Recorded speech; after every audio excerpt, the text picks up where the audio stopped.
Nah, kita coba mengurai 81 tahun merdeka, bagaimana hukum yang bisa kita capture, kita tangkap di Republik ini.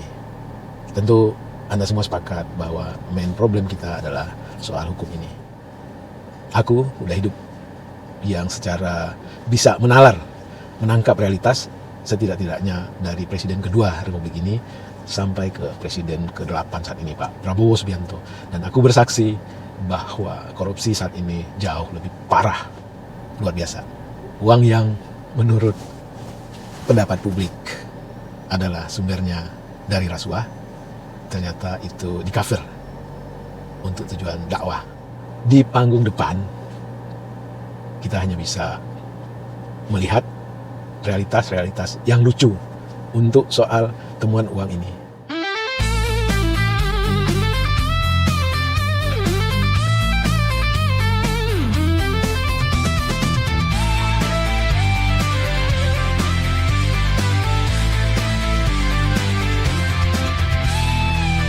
Hidup hanya sekali, mari buat berarti. Hidup hanya sesaat, ayo tebar manfaat.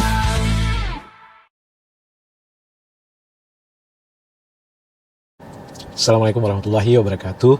Salam sehat dan bahagia teman-teman sobat Kicau Jelata. Hidup hanya sekali, mari kita bikin berarti. Hidup hanya sesaat, ayo kita tebar banyak manfaat.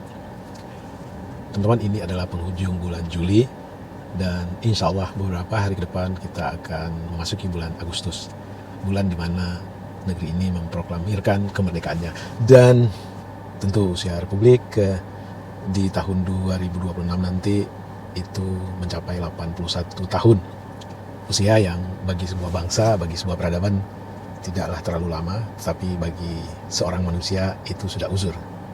Nah, teman-teman, sebagai jelata tentu kita berhak untuk mengevaluasi, untuk mengkaji, untuk menganalisis sudah sampai di mana perjalanan bangsa ini setelah hampir 81 tahun merdeka. Kalau kita kembali ke pembukaan Undang-Undang Dasar, sejatinya tujuan negeri ini amat sangat mulia. Dan kalau kita boleh simpulkan, satu adalah melindungi segenap bangsa dan tanah tumpah darah Indonesia. Dua, memajukan kesejahteraan umum. Yang ketiga, mencerdaskan kehidupan bangsa. Lalu yang terakhir, ikut serta berperan dalam ketertiban dunia. Itu yang tertulis tekstual di pembukaan Undang-Undang Dasar 45. Dan barangkali saja, meski kakek nenek kita tidak secara nyata diajak apakah bersetuju atau tidak dengan kemerdekaan, tetapi karena tujuannya amat sangat baik, ya kakek nenek kita menerimanya. Amat sangat luhur. Lalu bentuk negara yang kita pilih adalah Negara Kesatuan Republik Indonesia, yang kita tahu saat ini wilayahnya membentang dari Papua sampai Banda Aceh. Dan untuk menertibkan atau membuat peradaban ini bagus, bertumbuh, kita memilih negara hukum. Artinya apa? Hukumlah yang akan mengatur seperti apa peradaban di Republik ini kita akan jalankan. Dan sebagai negara hukum tentu yang pertama dianut adalah semua warga negara setara di mata hukum. Lalu yang kedua tentu adalah apa yang disebut menghargai hak asasi manusia dan beberapa turunan lainnya. Intinya adalah apapun aturan, apapun interaksi antar sesama warga maupun antar warga dengan negara yang direpresentasikan oleh pemerintah, semuanya harus melalui tatanan hukum. Nah, kita coba mengurai 81 tahun merdeka, bagaimana hukum yang bisa kita capture, kita tangkap di Republik ini. Tentu Anda semua sepakat bahwa main problem kita adalah soal hukum ini. Soal undang-undang yang meskipun dibuat melalui mekanisme secara formal legal karena digodok di parlemen yang merupakan anggotanya representatif dari pilihan rakyat, tapi kita tahu bahwa banyak undang-undang yang dilahirkan kalau kita kaji secara mendalam itu bukanlah kehendak dari banyak masyarakat, tapi itu adalah pesanan dari sekelompok orang. Itu satu problem, bahwa tidak semua undang-undang yang dilahirkan itu benar-benar mereverse kepada 4 tujuan negara.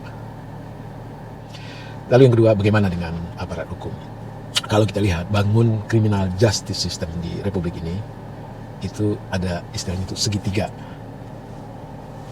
Bangun criminal justice system. Ada penyidik yang direpresentasikan oleh kepolisian, ada penuntut umum yang direpresentasikan oleh kejaksaan, lalu ada kekuasaan kehakiman, yaitu peradilan. Itu bangunnya secara umum, tapi khusus untuk sesuatu yang saat ini sedang menjadi momok bagi negeri ini, sedang menjadi aib besar bagi negeri ini adalah soal korupsi. Ya, untuk tatanan korupsi, bangun criminal justice system kita itu agak sedikit berbeda. Karena apa? Kejaksaan sebagai penuntut umum juga bisa berfungsi sebagai penyidik untuk tipikor, tindak pidana korupsi. Barangkali dalam asbabun nuzulnya begitu inginnya para pembuat undang-undang dahulu untuk memberantas korupsi, maka tidak hanya ada di ranah polisi saja, juga di ranah kejaksaan. Jadi untuk korupsi, penyidiknya ada di polisi, ada di kejaksaan. Nah, pasca 98 itu begitu frustrasinya bangsa ini menghadapi perilaku korup dari aparatnya, dan salah satu yang menurunkan rezim saat itu, rezim Pak Harto, adalah tuntutan dihentikannya KKN, korupsi, kolusi, dan nepotisme. Dan ujungnya setelah reformasi lahirlah super body yang kita namakan KPK. KPK, dia punya penyidik, dia punya penuntut umum, dan sekaligus juga peradilan. Kenapa sebegitu besarnya kekuasaan diberikan kepada KPK oleh civil society? Karena kefrustrasian bangsa ini menghadapi perilaku korup dari aparatnya.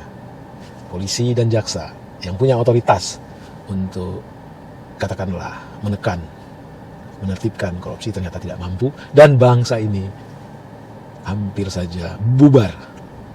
Untungnya ada reformasi, ada kesadaran kolektif dari para orang-orang baik di negeri ini yang dimotori oleh para mahasiswa, tentu saja lahirlah reformasi.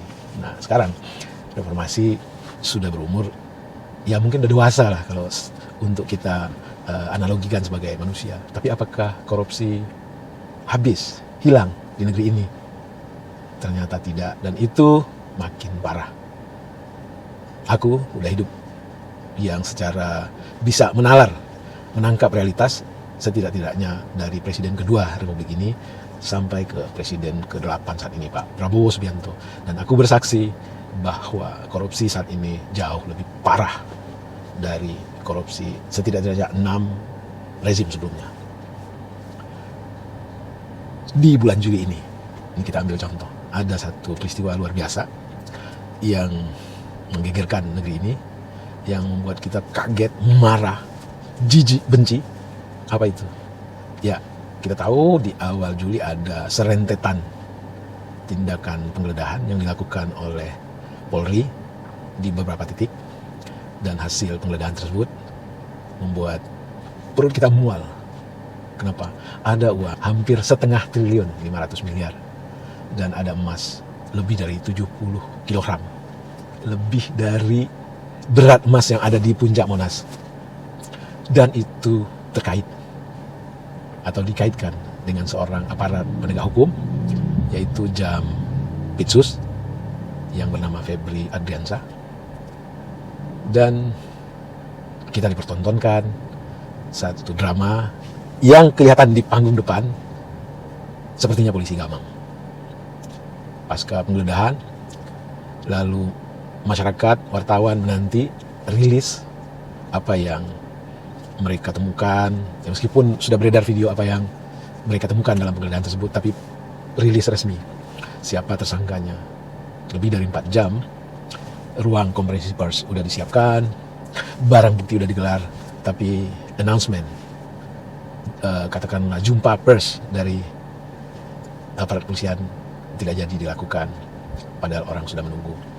Dan mungkin keesokan harinya baru diumumkan siapa tersangkanya, dan itu anti klimaks. Apa yang membuat anti klimaks? Karena apa yang dimulai oleh polisi tersebut, masyarakat berharap banyak untuk mengusut tuntas masalah tersebut. Ternyata polisi menyerahkannya untuk disidik oleh Kejaksaan Agung. Kita boleh berprasangka apa saja, tapi bagi aku akan berprasangka baik. Barangkali kalau penyidikan tersebut dilakukan oleh Polri, kita yakin Polri kita punya kapasitas untuk melakukannya, tapi karena uji apakah berkasnya sudah lengkap atau belum itu ada di Kejaksaan, dan kebetulan tersangkanya adalah petinggi Kejaksaan, saat ini mantan ya, Jaksa Agung tindak pidana khusus, ya boleh jadi berkas itu bolak-balik P19. Nah, barangkali ya itulah nawaitunya Polri rela menyerahkan ke Kejaksaan demi cepatnya proses penyelesaian kasus tersebut. Itu yang bisa kita analisis, kita tangkap dari panggung depan. Tapi apa yang terjadi di panggung belakang kita tidak tahu. Tapi kita bisa berspekulasi. Cuman aku tak hendak berspekulasi. Nah, penggeledahan adalah satu upaya paksa. Dalam keadaan normal, penggeledahan itu seharusnya ada izin dari pengadilan. Tetapi dalam keadaan dianggap perlu dan mendesak, dapat dilakukan tindakan itu terlebih dahulu dan baru kemudian dimintakan izin ke pengadilan.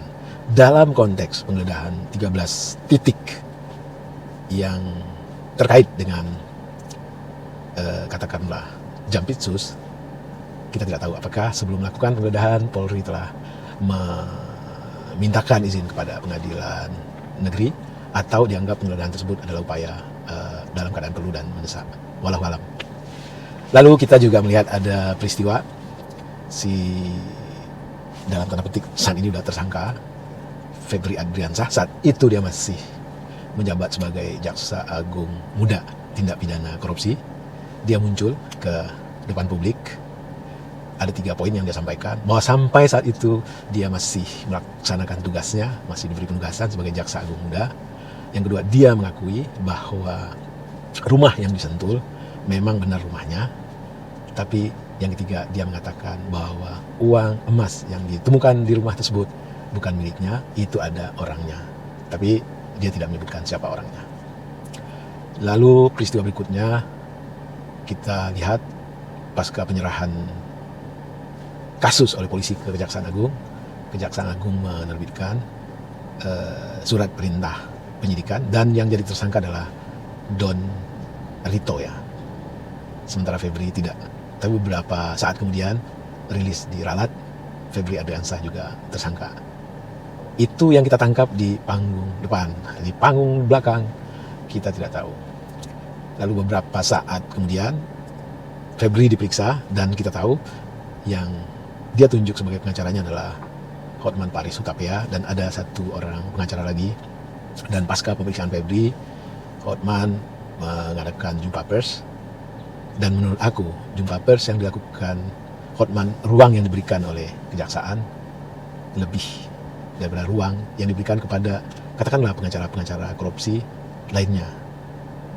Hotman benar-benar mendapatkan ruang khusus dan kita nggak tahu apakah ini perlakuan istimewa atau tidak. Tapi yang kasat mata kita lihat dari beberapa kasus korupsi sebelumnya, pengacara memang diberi ruang, tapi itu lebih kepada kayak doorstop di depan kejaksaan, bukan disediakan ruang seperti yang Hotman dapatkan. Dan inti dari jumpa pers Hotman, pertama Hotman menyesalkan apa yang dilakukan pihak kepolisian. Intinya kenapa tidak dikoordinasikan kepada presiden, dan Febri ini adalah anak kesayangan presiden dan dia juga membantu presiden. Itu nomor 1. Yang nomor 2, tata cara penggeledahan, kemudian video-video yang beredar itu tidak menggambarkan yang seharusnya. Intinya Hotman keberatan. Lalu Hotman juga mengatakan Febri adalah orang yang berprestasi dalam memberantas korupsi dan saat ini dia sedang memeriksa, menyelidiki atau menyidik kasus-kasus besar seperti transfer pricing, dan di bidang PKH dia sebagai bagian dari pejabat yang ditunjuk presiden sebagai anggota atau ketua dari PKH itu berhasil memasukkan atau menyelamatkan keuangan negara ratusan triliun. Lalu Hotman juga mengatakan bahwa uang dan emas yang didapatkan pada saat penggeledahan itu bukan punyanya Febri Adriansyah. Yang menarik adalah apa yang dinyatakan oleh pengacaranya Don Rito di forum yang sama, mengatakan bahwa rumah yang di Sentul itu sejak 2023 dipinjam oleh Don Rito kepada Febri Adriansyah. Dan buktinya adalah semua listrik dan biaya satpam dan pemeliharaan rumah itu difunding, dibiayai oleh Don Rito. Lalu yang kedua, uang dan emas yang ditemukan di sana itu adalah milik dari Don Rito, dan itu adalah uang yayasan keagamaan yang tujuannya untuk dakwah, untuk membangun pesantren dan membiayai santri. Luar biasa. Uang yang menurut pendapat publik adalah sumbernya dari rasuah, ternyata itu di-cover untuk tujuan dakwah. Ya, boleh saja bermain di tataran hukum formal. Harus jelas siapa yang memberikan wakaf, sedekah atau apapun namanya, dan apakah, ya jujur, Don Rito ini sendiri tidak begitu dikenal, minimal oleh aku ya, kiprahnya dalam bidang dakwah. Lalu sebesar apa kepercayaan orang-orang yang bersedekah atau menyerahkan, katakanlah, wakaf kepadanya. Tentu dia mempunyai reputasi yang hebat di bidang dakwah, sehingga orang mau menyerahkan uang bermiliar-miliar, sehingga terakumulasi itu ada 400 miliar lebih, dan dalam bentuk emas 70 kg lebih. Biarlah aparat penyidik yang akan membuktikannya. Tapi jujur sebagai rakyat, tentu kita tidak bodoh-bodoh amat.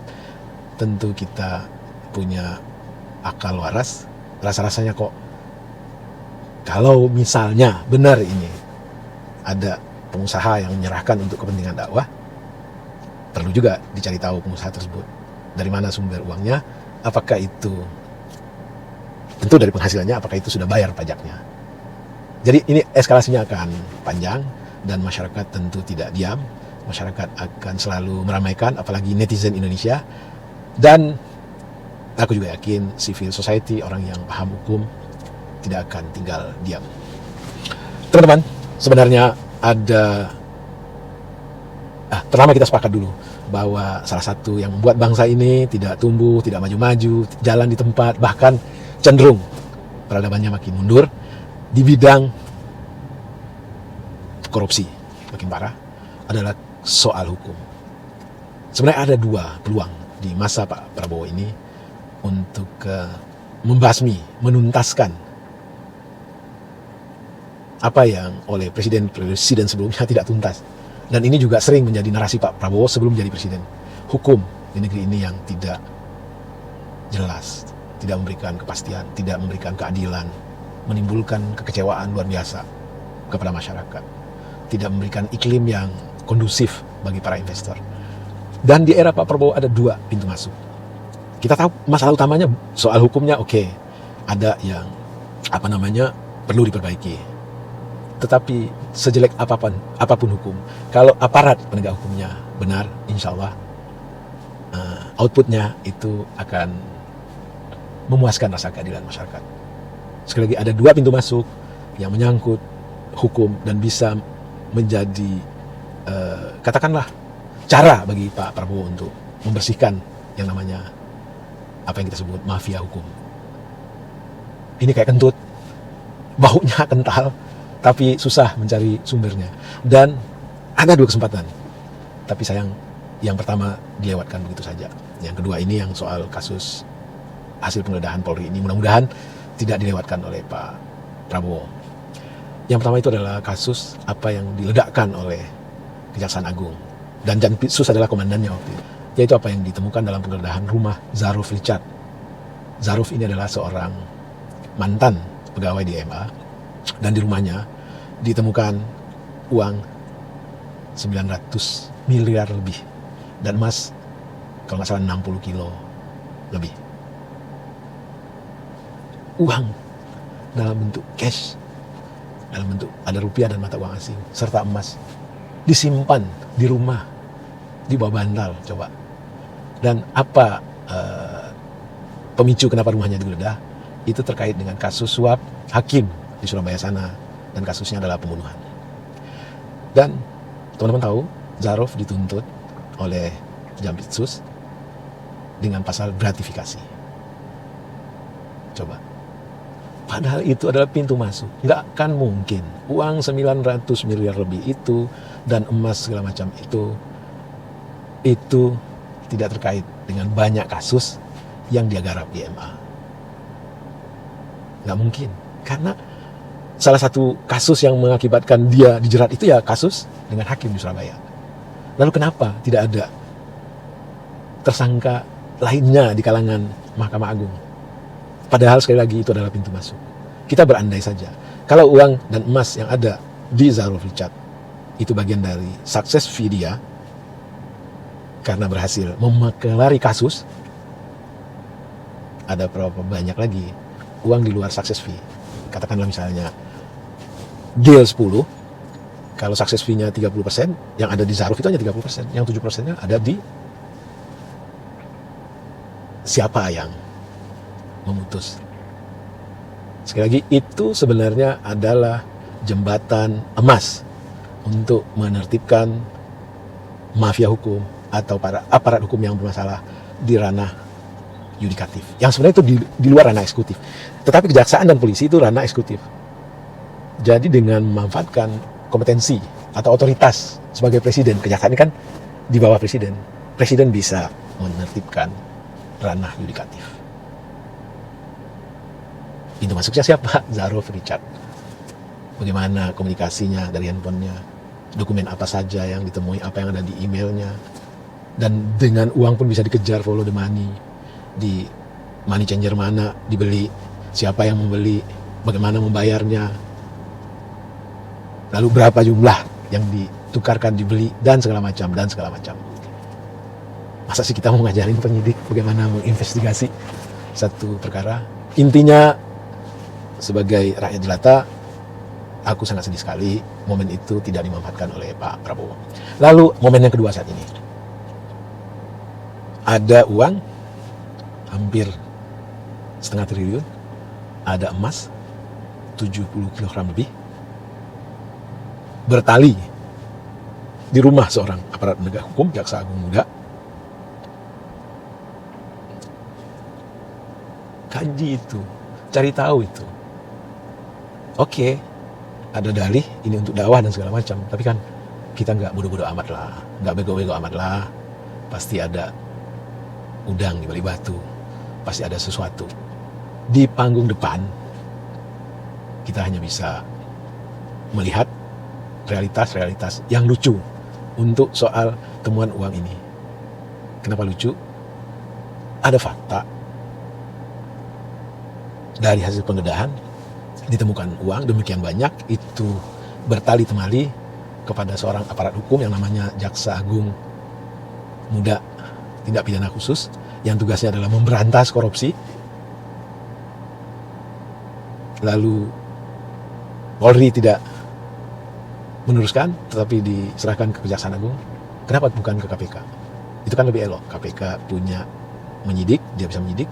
Dia juga punya penuntut umum, dia bisa menuntut umum, dan itu pengadilannya pun adalah pengadilan tipikor. Sekali lagi kita berharap Pak Prabowo nggak kehilangan atau tidak membiarkan momentum yang paling bagus ini untuk mendeliver kepada kita satu perbaikan di bidang penegakan hukum yang oleh 7 presiden sebelum ini tidak berhasil deliver.